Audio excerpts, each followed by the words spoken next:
तो भी हाल ही में 1 अगस्त को यूपीपीएससी की कंबाइंड स्टेट एग्रीकल्चर सर्विस की जो परीक्षा थी, प्री की परीक्षा, ये संपन्न हुई है।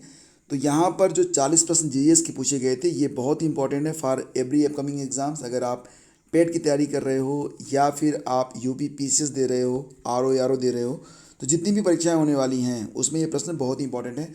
सभी 40 प्रश्न आप यहाँ पर ध्यान से देख लो, इसको याद कर लो। तो पहला क्वेश्चन क्या है, देखो प्रश्न पूछा गया था कि उत्तर प्रदेश के निम्नलिखित में से किस जिले की सीमा उत्तराखंड, हरियाणा और हिमाचल प्रदेश के साथ मिलती है। तो देखो यहाँ पर जो यूपी का मैप है और जो भारत का मैप है उसको भी आप लोग देखा करो, अच्छे से याद रख लो कि किस राज्य की सीमा किस राज्य से मिल रही है। ये तो आपके दिमाग में बैठा हुआ होना चाहिए। तो देखो यहाँ पर उत्तराखंड, हरियाणा और हिमाचल प्रदेश से जो जिला मिलता है वो सहारनपुर है। तो विकल्प सी इसका बिल्कुल करेक्ट है। अब ये जो अगला क्वेश्चन है कैलेंडर पर आधारित था कि एक संग्रहालय में रविवार को दर्शकों की संख्या रहती है 510 और अन्य सभी दिन रहती है 240। यदि महीना 30 दिन का हो और 1 तारीख को रविवार हो तो उस महीने में दर्शकों की औसत संख्या कितनी होगी। तो सबसे पहले हमें यहाँ पर ये निकाल लेना है कि उस 30 दिन वाले महीने में कितने दिन संडे पड़ रहे हैं। तो अगर 1 तारीख को संडे पड़ रहा है तो नेक्स्ट कब पड़ेगा, 7 दिन बाद, 8 तारीख को, फिर 15 को, फिर 22 को और फिर 29 को। तो 5 दिन हो गया संडे। कैसे निकालेंगे इसको, देखो सिंपल है। 5 दिन जो संख्या हो रही है वो कितनी हो रही है, 510 हो रही है, ठीक है। और ये कितनी हो गई, ये हो गई 2550। इसके बाद क्या हो रहा है कि बाकी कितने दिन बचे, 25 दिन बचे। 25 दिन संख्या कितनी हो रही है, 240 हो रही है। तो ये कितना हो गया, ये हो गया आपका लगभग 6000 ही होना चाहिए। इसको आप ऐड कर लो, ऐड करने के बाद जितना आता है उसमें 30 से आप उसको भाग दे दो और आंसर क्या आएगा, आंसर आएगा इसका 285, ऑप्शन डी। नेक्स्ट क्वेश्चन, कौन सा मृदा क्षरण का कारक नहीं है। अब ये क्वेश्चन भी काफ़ी इंपॉर्टेंट है इसका, हालांकि प्रश्न बहुत ही आसान है। वायु, जल और वनोन्मूलन ये मृदा क्षरण का कारक होते हैं लेकिन मरुस्थलीकरण नहीं होता है। तो सही जवाब ऑप्शन सी है। वर्ष 2020-21 के दौरान भारत ने निम्नलिखित में से किस देश के साथ कृषि निर्यात में सर्वाधिक वृद्धि दर्ज की थी।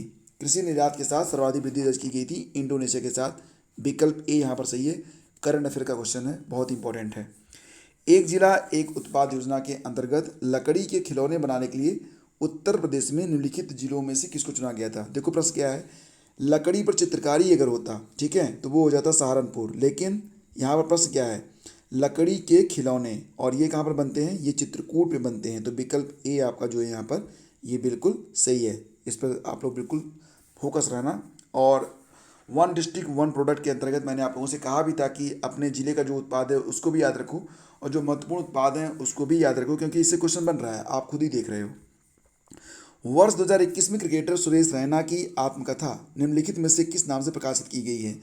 तो जो करंट अफेयर मैं आपको करवाता हूँ, जब भी उसमें कोई नई किताब आती है तो मैं 10-5 पुरानी किताबों के नाम भी आपको बता देता हूँ और बार बार रिपीट करता रहता हूँ ताकि आपको याद रहें सभी किताबों के नाम। तो ये सेशन काफ़ी इंपॉर्टेंट होता है। अब जो नए करंट अफेयर आ रहे हैं वो तो सही हैं, लेकिन संबंधित जो फैक्ट है उसका रिवीजन भी आपका हो जाता है। तो ये जो सेशन होता है सुबह 5 बजे का, उसको आप लोग ज़रूर देखा करो, ठीक है। तो ये देखो, ये जो किताब है इसका नाम क्या है, बिलीव, ठीक है। तो ऑप्शन डी इसका बिल्कुल सही है, विश्वास। दिए गए अनुक्रम में लुप्त संख्या ज्ञात करो। अब यहाँ पर देखो 2/3 है, 7/4 है, 11/21 है और 16/31 है। तो यहाँ पर क्या आएगा, तो यहाँ पर जो थोड़ा सा हल कर लो, 7/13 ही आएगा इसको। और ये जो जितने जितने प्रश्न यहाँ पर हैं रीजनिंग के, इस पर एक अलग वीडियो मैं दूंगा आपको, 5 मिनट का वीडियो होगा ताकि हर प्रश्न बिल्कुल क्लियर हो जाए आपकी। निम्नलिखित में से कौन सा एक सही सुमेलित नहीं है। अब देखो यहाँ पर नहीं की बात हो रही है। तो रुहेलखंड के संस्थापक सादत खां, नहीं ये नहीं है। बाकी अवध के संस्थापक बुरहान उल मुल्क, ये सही है। हैदराबाद चिनक्लिच खां, ये भी सही है। बंगाल का मुर्शिद कुली खां, ये भी सही है। अब सादत खां और बुरहान उल मुल्क के दोनों एक ही व्यक्ति हैं, ये भी आपको याद रखना है, ठीक है। सादत खां और बुरहान उल मुल्क एक ही व्यक्ति थे। तो पहला विकल्प यहाँ पर गलत हो गया, तो यही हमारा आंसर हो जाएगा। उत्तरोत्तर बट्टा A% तथा B% तुल्य है। तो यहाँ पर देखो फार्मूला आपसे पूछा गया है, बट्टा से संबंधित जो क्वेश्चन होता है। अब जो लोग हिंदी नहीं समझ पा रहे हैं उनको बता, यहाँ पर दिखा देता हूँ इंग्लिश क्या है। Successive discount of A% and B% as equivalent to a discount of. तो यहाँ पर जो फार्मूला यूज होगा वो क्या होगा, ऑप्शन सी वाला होगा, A+B माइनस AB/100, और उसको हल करोगे उतना परसेंट यहाँ पर आ जाएगा, ठीक है। उत्तर प्रदेश के किस जनपद में मॉडर्न कोच फैक्ट्री स्थापित की गई है। तो मॉडर्न कोच फैक्ट्री ये कहाँ पर है, रेलवे से संबंधित प्रश्न है ये, तो ये रायबरेली में है। ऑप्शन बी इसका बिल्कुल करेक्ट है। निम्नलिखित में से कौन सा एक सही सुमेलित नहीं है। अब देखो यहाँ पर अंबेडकर नगर का जो मुख्यालय है वो अकबरपुर है, ये तो सही है। कानपुर देहात का जो मुख्यालय है वो कहाँ है, विधुना है। नहीं, विधुना तो औरैया का मुख्यालय है, औरैया का। तो कानपुर देहात का क्या होगा, ये माटी है, ठीक है। तो ये हमारा जो विकल्प बी है ये सुमेलित नहीं है। बाकी संत कबीर नगर का खलीलाबाद सही है और अमेठी का गौरीगंज ये भी सही है। नेक्स्ट क्वेश्चन, कौन सा गैर सेलुलोजी रेशे का उदाहरण है, तो ये लीलन हो जाएगा इसका, ठीक है। बाकी सब सेलुलोज हैं, जूट, नायलॉन, रेयान, लेकिन लीलन जो है ये गैर सेलुलोज है। नेक्स्ट क्वेश्चन, एक गज 1 मीटर का 91% है, तो 1 मीटर 1 गज का कितने प्रतिशत है। तो देखो ये प्रश्न बड़े ही रोमांचक होते हैं, बड़े अच्छे होते हैं। सही जवाब इसका ऑप्शन बी होगा, 109.9%, ठीक है। किस फिल्म ने 67वें राष्ट्रीय फिल्म पुरस्कार 2021 में सर्वश्रेष्ठ फिल्म फीचर फिल्म का पुरस्कार जीता है। देखो जब आप लोग याद करते हो ना, तो आप लोग बेस्ट फिल्म और बेस्ट फीचर फिल्म में थोड़ा सा डिफ्रेंशिएट नहीं कर पाते हो। अभी हाल ही में मैंने जब आप लोगों से पूछा था कि जो अभी हाल ही में ऑस्कर पुरस्कार दिए गए थे उसमें बेस्ट इंटरनेशनल फिल्म कौन सी थी, तो आप लोगों ने उसका जवाब क्या दिया था, आप लोगों ने बताया था वही कौन सी एक फिल्म थी जो बेस्ट फिल्म चुनी गई थी, उसी को आपने बता दिया था बेस्ट इंटरनेशनल फिल्म। तो यहाँ पर जो डिफ्रेंसिएशन होता है उसको याद रखा करो, दोनों में थोड़ा सा अंतर होता है, ठीक है। तो सर्वश्रेष्ठ फीचर फिल्म कौन सी चुनी गई थी 67वें राष्ट्रीय फिल्म पुरस्कार के अंतर्गत, ये थी Marakkar, land of the Arabian sea. Next question, 2 अंकों का योग 3 है, उनके वर्ग का योग 12 है, तो उनका गुणनफल कितने के बराबर होगा।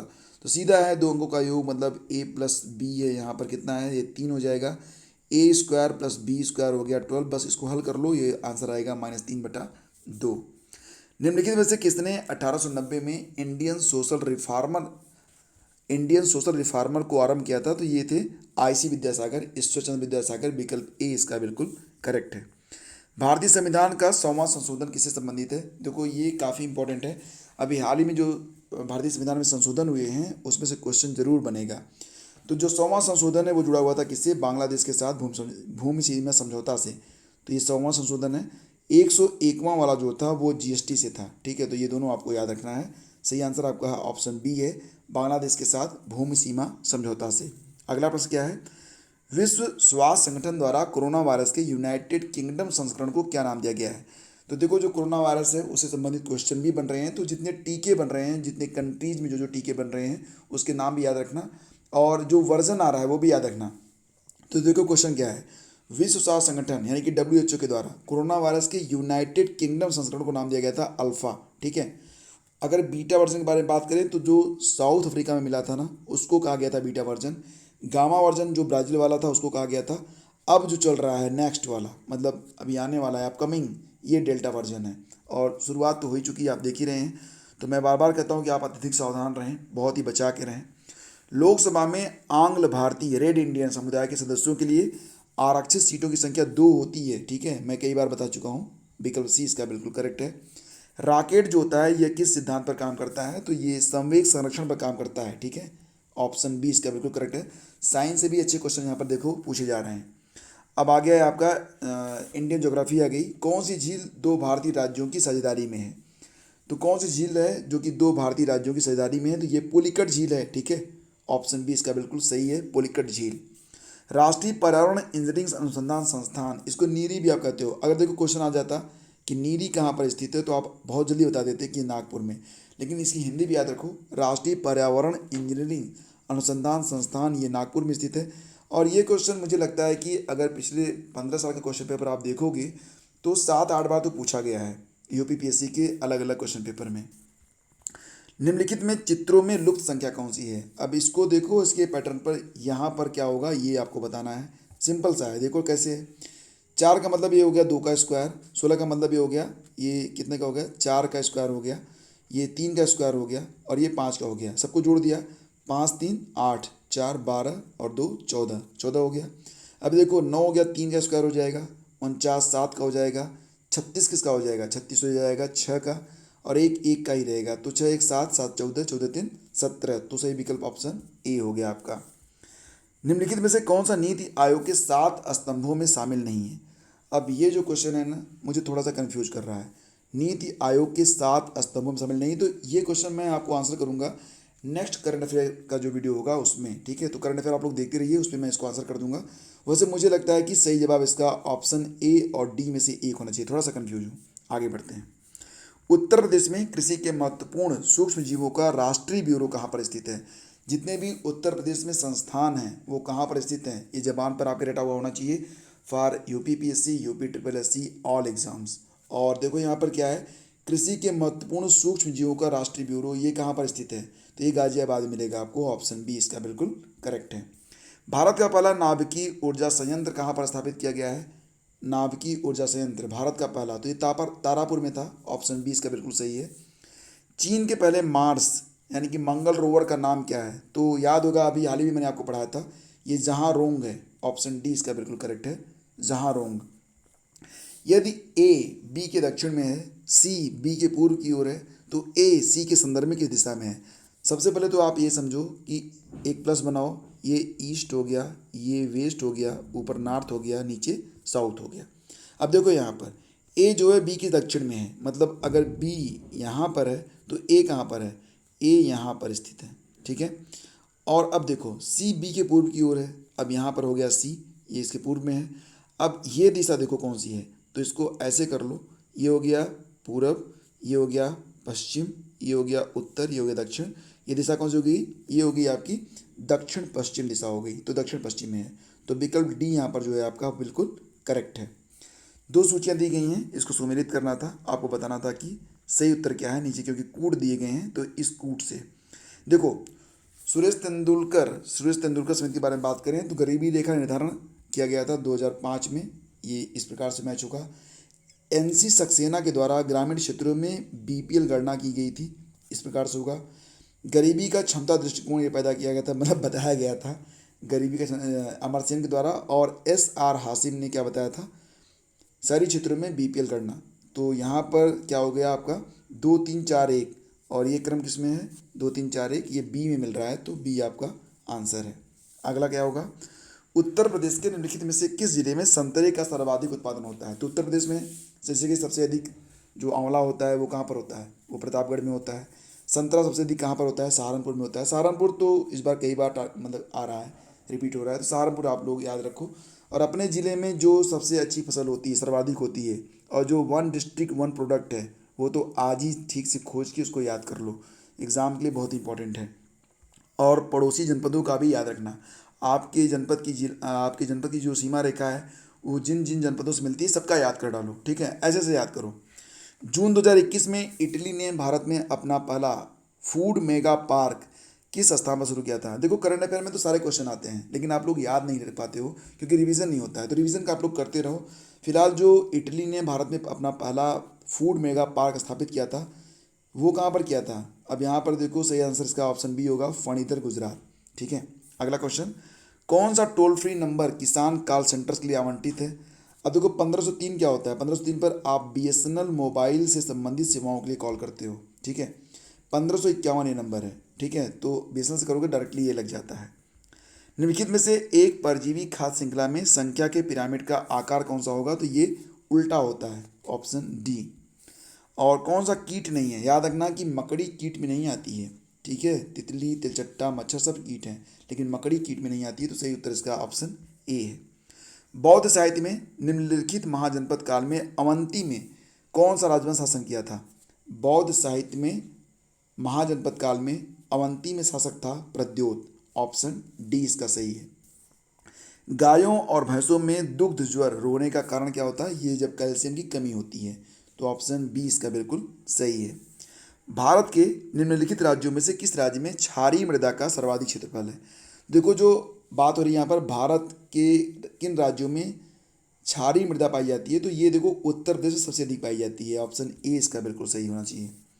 नोवाक जोकोविच और Stefanos Tsitsipas French Open tennis tournament 2021 में पुरुष एकल का फाइनल खेलने वाले दोनों खिलाड़ी क्रमशः किस देश के थे? अब देखो यहाँ पर जो मैंने कई बार बताया कि क्वेश्चन अब घुमा फिरा के पूछे जा रहे हैं।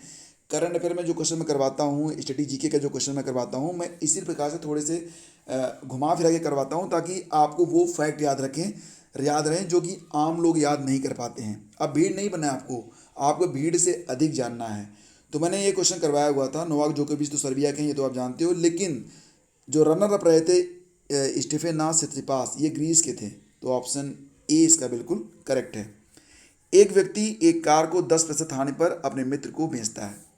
यदि उसका मित्र उस कार को 54,000 में बेच देता है और 20% लाभ कमाता है तो कार का वास्तविक मूल्य क्या होगा?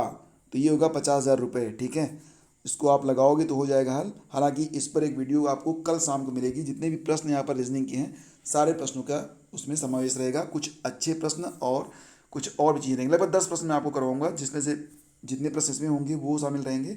उसके बाद कुछ अच्छे प्रश्न और रहेंगे। ये बताओ कि गिनी गुणांक अर्थव्यवस्था में किस माप से जुड़ा है? अब ये तो बिल्कुल रटा हुआ होना चाहिए। गिनी गुणांक ये जो है आय असमानता से जुड़ा हुआ है। तो ये 40 प्रश्न थे जो कि जीएस के अंतर्गत पूछे गए थे। Very important for the upcoming exams. और देखो दोस्तों, अगर वीडियो आपको पसंद आता है तब प्लीज़ आप इसे लाइक और शेयर किया करो, क्योंकि यही बस हमें मोटिवेशन देता है कि हम आपके लिए लगातार इतनी मेहनत कर सकें। ये सुबह से चौथा वीडियो है। आप समझ सकते हो कि मैं लगातार कितनी स्टडी करता हूँ और आपके लिए कितनी मेहनत कर रहा हूँ। तो थोड़ी सी मेहनत आप भी कर दो, इसे लाइक और शेयर कर दिया करो। बहुत बहुत धन्यवाद। Have a great day. जय हिंद।